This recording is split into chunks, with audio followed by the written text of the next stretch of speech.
Most chess players throw away half their thinking time. Not on their move, but on the opponent's. You stare, you zone out, you get up and walk around. Once they play their move, you scramble back. You burn time just to work out what changed. You play your move and you switch off again. It's a negative loop, and this is costing you games. In this video, I'll give you 5 practical habits you can use on your opponent's turn in your next game, drawn from my experience as an international master and coach. I've also included insights from 3 grandmasters I talked to. One of these habits is going to sound lazy, but it's exactly how strong players stay sharp for 5-hour games. If you're looking for little-known habits that level up your chess, steal these today. Habit number 1. Think about your opponent's strongest move. When it's your turn, you naturally look for the best move for you. And that's what most of your training is for. But the difference between masters and amateurs shows up on the opponent's turn because amateurs often use that time to daydream about the move they hope gets played. Masters save time by predicting. They look for the opponent's strongest move in advance, both while choosing their own move and during the opponent's turn. They're constantly asking this question: if I were them, what's the best way to make my life miserable? By thinking about the best moves for both sides, you understand the position deeper. And by doing this, you save time because when the opponent plays a strong move, you aren't surprised. You've already thought about why they want to play that, as well as what your best response might be. Amateur players, on the other hand, often stay in their comfort zone by only looking at moves by the opponent that let you continue with your plan. When your opponent plays a strong move, it's a surprise and you need to start thinking from scratch, panicking, and you burn more time. So how do you build this habit of looking for the opponent's strongest move? A good starting point is asking yourself what move you least want them to play. The move that you would feel uncomfortable thinking about, or one that you don't know what to do against. At the start, looking at these moves and having to think hard isn't going to be fun. But over time, when you notice that this habit helps you in your games, it'll become something that you enjoy. And this becomes more automatic as you get better. And you get better because looking for your opponent's strongest move has become more automatic. If you want more practical habits like this that you can actually use in your games, subscribe to the channel.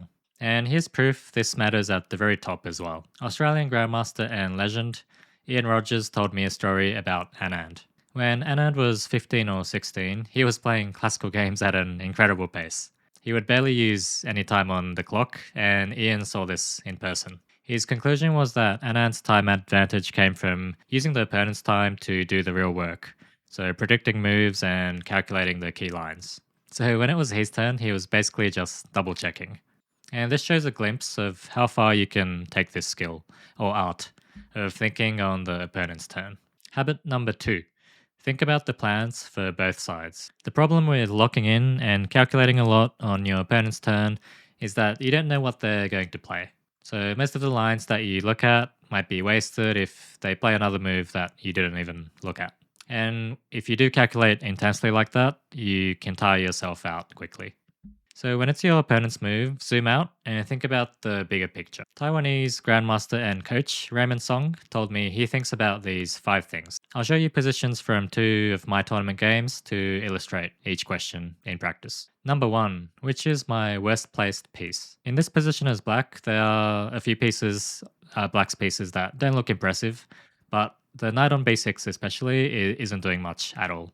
Number 2, how should I improve it? In this position, there is a nice path for the knight from b6 back to c8, then d6, and then the juicy square e4. The game actually went a4, knight c8, queen c2, knight d6, rook d1, knight e4, bishop takes e4, f takes e4, and black was better. For the other 3 questions, let's go to this position from another game. Number 3, where do my pieces belong? In this kind of setup with the black pawns like this, it's called a hedgehog. And black often puts the rook on e8, sometimes the bishop on e7, back to f8, and then to g7. And number 4, how is my opponent likely to maneuver their pieces? Here, white's minor pieces are looking decent already. And sometimes they play the knight on d4 back to b3 to open up the bishop's line, maybe rook fd1 to put more pressure on the d file, and they might drop the queen back to f2 to pressure b6. And number 5, what are the potential pawn breaks for both sides, and what are the resulting positions going to look like. So these hedgehog positions tend to have a lot of potential pawn breaks you want to watch out for. As black, the main ideas are usually b5 or d5 or both, even though white looks like they're controlling these squares pretty well. And e6 to e5 is sometimes possible too. On the white side, there's even more pawn break options. There's a3, a4, a5, maybe b5, c5 is black is too slow, and e5, f5, even g2, g4, g5, depending on how both sides play from here. Raymond adds that for most positions, you only need to calculate or look at plans that are a few moves deep to understand the position better. I would add to his list of questions what kind of exchanges are possible and who they would benefit. Of course, this depends on the type of position too. So if it's a sharp tactical position, it's useful to calculate the most critical looking lines on your opponent's move to save time. By thinking of plans and positional factors for both you and your opponent, you can use your opponent's turn well without tiring yourself out like with calculating. And then when it's your move, you're in a better place to focus more on the details, calculating lines and evaluating them. If you want help building this kind of thinking into your games, there's coaching info in the description. Let's do a quick recap so far. So on their turn, you're either 1. Naming the strongest move and thinking of your response, or 2. Scanning plans for both sides. The next habit is the counterintuitive one. Habit number 3. Leave the board strategically. Let me tell you a story. In 2018, I played a tournament in Serbia where a 12-year-old IM called Gukesh was also playing. And every round he was fully focused at the board for the entire game, even if it was 5 hours. So same posture, same focus, no wandering off on the opponent's move. And a few of us saw that and we were telling each other, that kid's going to be a monster. And 6 years after that, he became world champion. The thing is though, only a handful of chess players in the world have the ability to concentrate like Gukesh. Even the 3 grandmasters I talk to don't stay at the board the whole game.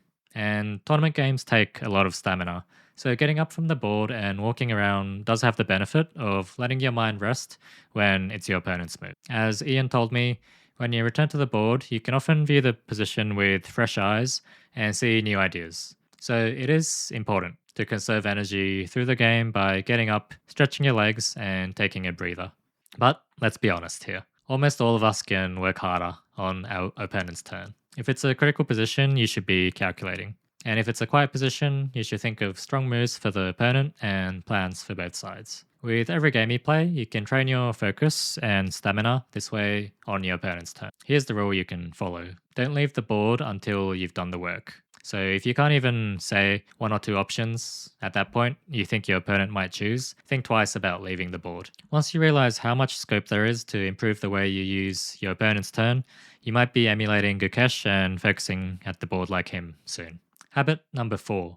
Think about plausible mistakes for both sides. Australian GM and owner of the popular YouTube channel, Moulthun, told me this is a habit of his. This is a bit like blunder checking not only for yourself but for your opponent as well. It might be a natural move they could play, but it actually gives you a tactic or a way for you to get the positional advantage. For example, let's look at this position. Black has to move the knight that's attacked, and while you're waiting for them as white to decide which square, you can also calculate some of these yourself. I realized that knight bd7 looks natural, but it allows g5 when the only square for the knight from f6 is h5. When as white we can capture it and then play knight h4, where we'd win a pawn and have a winning edge. And this happened in the game. So by training this skill, you're constantly on the lookout for tactical opportunities, and you might spot a winning idea before your opponent has played their move. The first tip in this video was to look for the opponent's strongest move. And in this one, by also looking for plausible mistakes that they can make, you're training yourself to be flexible and curious. And doing this, you won't be surprised by as many moves because you've already evaluated some options as good or bad. So you're less likely to miss important variations, and you also save time because you've already thought about these things on your opponent's time. And Moulthun also told me that when he's playing a player he knows well, he'd try and guess their move as a sort of game inside the game. And that can help you concentrate or get you into the zone because it can be pretty fun guessing the opponent's moves and getting it right. Habit number 5. Imagine you or your opponent can play 2 moves in a row. So this might sound a bit weird, but let me explain. So firstly, on your opponent's turn, you can think about what they would do in this position if they could play 2 moves in a row. And that can give you a hint about their plans or ideas. And once you work out what they want to do from that, you can then get an idea of how much time or number of moves you have to stop these ideas, how you can stop them, and whether you should stop them or push on with your own plans. Secondly, you can also think of what you would play here if it was your move again instead of theirs. And that can give you an idea of what plans you can do here and what the opponent might play here that stops these plans. So with this approach, you can see how much sort of urgency there is in the position for both sides. So the more urgent a position, the bigger the value of each move, because if you waste one move, that might decide that the opponent's attack gets through first, or they can improve their bad pieces quicker than yours. On the other hand, if you or your opponent having two moves in a row doesn't change much, it means there's more time to improve your pieces or look for plans that take more time. So if you want a simple mental picture of this habit, you think about if they have two moves, what would they do? That reveals their plan. And if I had two moves, what would I do? Lets you see yours. So compare these two to help you see if the position is urgent or slow. To recap, here's the checklist to run while your opponent is thinking. Their best move, how you might respond, plans for both sides, natural moves that are blunders, and plans when either side has two moves in a row. The habits in this video have focused on classical over-the-board games, but you can apply the same thinking to online, especially classical and rapid. In faster time controls like Blitz, it's still a good habit to think about your opponent's strongest move and plausible mistakes for both sides. Thanks to the 3 grandmasters who answered my questions on this topic. I've actually known each of them since I was a kid, and you can see all of us in this picture from the World Under-16 Olympiad in Singapore, 2007. So start on these habits in your next game and let me know what you find. If you're not used to concentrating on your opponent's turn, it's going to take a bit of time for you to turn them into habits. But I want to stress this because it's important. Half of the time in every chess game that you will ever play depends on what you do when it's your opponent's turn. So it's really worth working on this if you want to improve your chess and fulfill your potential. Like what you do on your opponent's turn, there's many things in your chess journey that you often only learn through experience. Watch this video next if you want to hear the 25 lessons I learned from 25 years of playing chess that I wish I knew when I was younger. Whoever you are, I'm sure you'll find something that can help you build better habits and improve your chess. If you enjoyed this video, subscribe and give a thumbs up so more people can find it. Thanks for watching, and I'll see you in the next video.